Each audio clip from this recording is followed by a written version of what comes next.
Hi everyone, I have thrown a spark of light through this video on Shirley Lim's poem named Words for Father. It will definitely help you to have an outlook over this poem. Teaching a poem or giving an idea to the poem, it doesn't mean the poem is having only one idea, because no one could say that this poem has meant only this concept. If a poem had been read by 60 people, there will be 60 kinds of concepts for that poem, because it differs according to the mind and mindset of the readers. So never ever think a poem has a single concept. As to my level of knowledge, I have analyzed and I have given these ideas to the poem. Let us go into this. This poem was written by Shirley Lim, and she was born in Malaysia, and she had brought up in America, and she is an American writer, and she won Commonwealth Poetry Prize in 1980 for her collection of poems. She wrote poem at the age of 10, and she had published it in her school, and when she was 11 she understood that her ambition is nothing than to be a poet. So she started writing at the age of 11 itself, and she made her ambition to be success in the age of 11 itself, because at that age she had published a poem. And in this poem we come across a narrator and a person who hides in the poem. The person who hides in the poem is nothing but the father, not only the father of Shirley Lim, but also the father of the person or the people whoever reads the poem. If an aged man is reading this poem, which means he will get his childhood memories and his teenage memories. If a child or a teenager person is reading this poem, which means he or she will be learning how the father will be. Like that, she had connotated this poem. Here, Shirley Lim explained how how her father had suffered a lot, and how she will take care of him in future, and what is his current position. So all these things she had discussed with us, and almost it will be help to take care of everyone's father after reading the poem. She started the poem like this: you have become ill, and you are broke now. That is, your body has broken. That is, he broke off the tiredness through the work he carried out all these years. That is, he had carried these things for nearly decades, which means in numbers of in multiples of tens. 10 year is equal to a decade, so for many decades it means nearly for 20 or 30 years. And she is saying that it is time to take rest for your restless muscles. You have been working for rest many years and your muscles become much weak, so it is time to give some kind of rest to the muscles, and it is time to shut the responsible eyes. You have been always watching us for our goodness, and you have been always searching what we need, so your eyes never shut those days. So now it's time to shut your eyes, that is, close your eyes of responsibilities. You take rest and I will take care of everything hereafter. Like this, she had started the poem. She accuses fate for not showing enough of kind to his father. Though he is much kind, to his fellows and other people of his nearby, fate never shown any kind of kindness to him. We haven't seen how you work, but the nature, that is the sun and the shade of evening, have seen your work and how much you have sweat.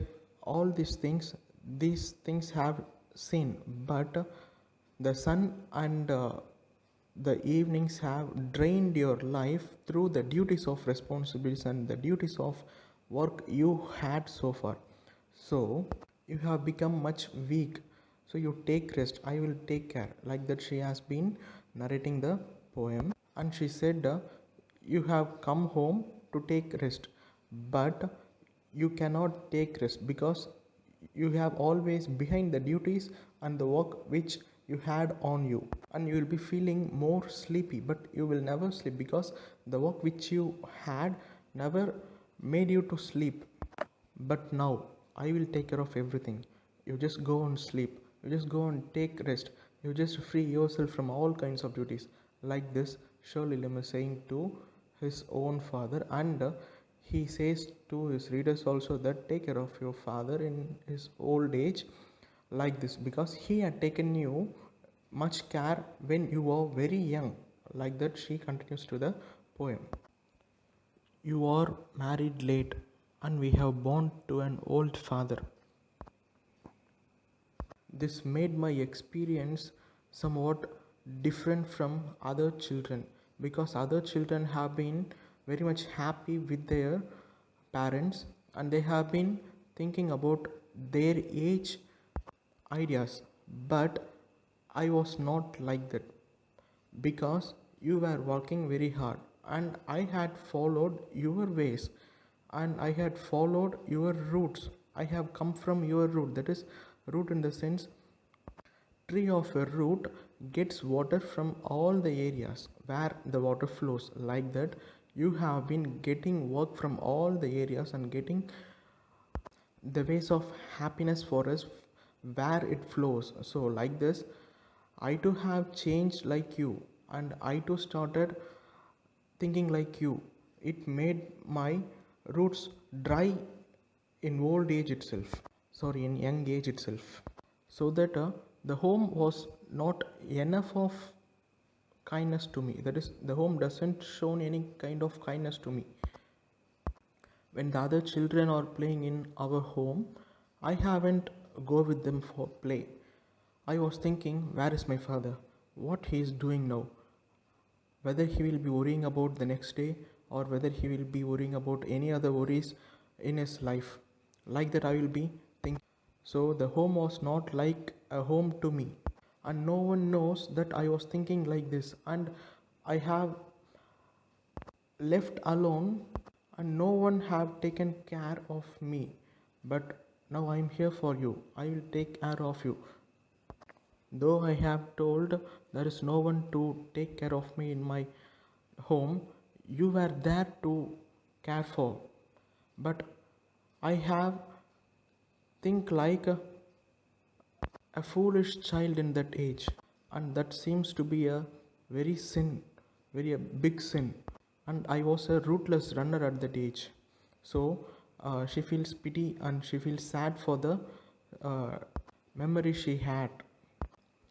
Your elder daughter was married and she doesn't know the worries of male. She was taken care of her husband and she was leading a life. Your children, that is your next children, were young and they don't know how you are worrying. So I am the one who had known your ebb and flows of life. So you don't worry, I will take care of you. Like that, he is giving some kind of nourished speech at the old age of his father. And she is consoling him by saying, "The good God will give you the breath you had in your young age, and that breath will give you a strong energy to lead a good life in these days. And these days will eradicate your rude elements from your life." that is the days of goodness. And she says that your sickness is the only traitor for you and you will definitely overcome it. Like that she says to his father, and she consoles him very strongly. And she says, God will definitely provide all these things to you, but father, you have to take rest now, and you have to close your eyes on the world, and you have to feel the luxury holidays which you was longing from your childhood, and all these things will demolish your sickness, and you will definitely feel some kind of energy, good energy in near future. And you just leave the worries to the young ones, that is young ones, which means to me and to the children you had, because the world is too difficult now and it is going much fast and it is a compete world. You cannot compete with the blood of young. You are old, you have become old, so we will tackle you and we will give you some kind of new things in your life. So just leave everything in our hands and you just take rest. Like this Shirley Lem is saying to his father, and she was consoling him very boldly that close your red eyes. If we didn't sleep, which means we will have the reddish eye after 2 or 3 days. So that's what happened to him. The red eyes shown is showing that he is restless and he is behind all the duties. So she was asking to take rest, and when you wake up again everything will be fine and you will feel a normal life in yourself. This is what she had advised or consoled her father, and through this she had told certain ideas to the readers, and you must take care of your father is the only thing she conveys through the poem.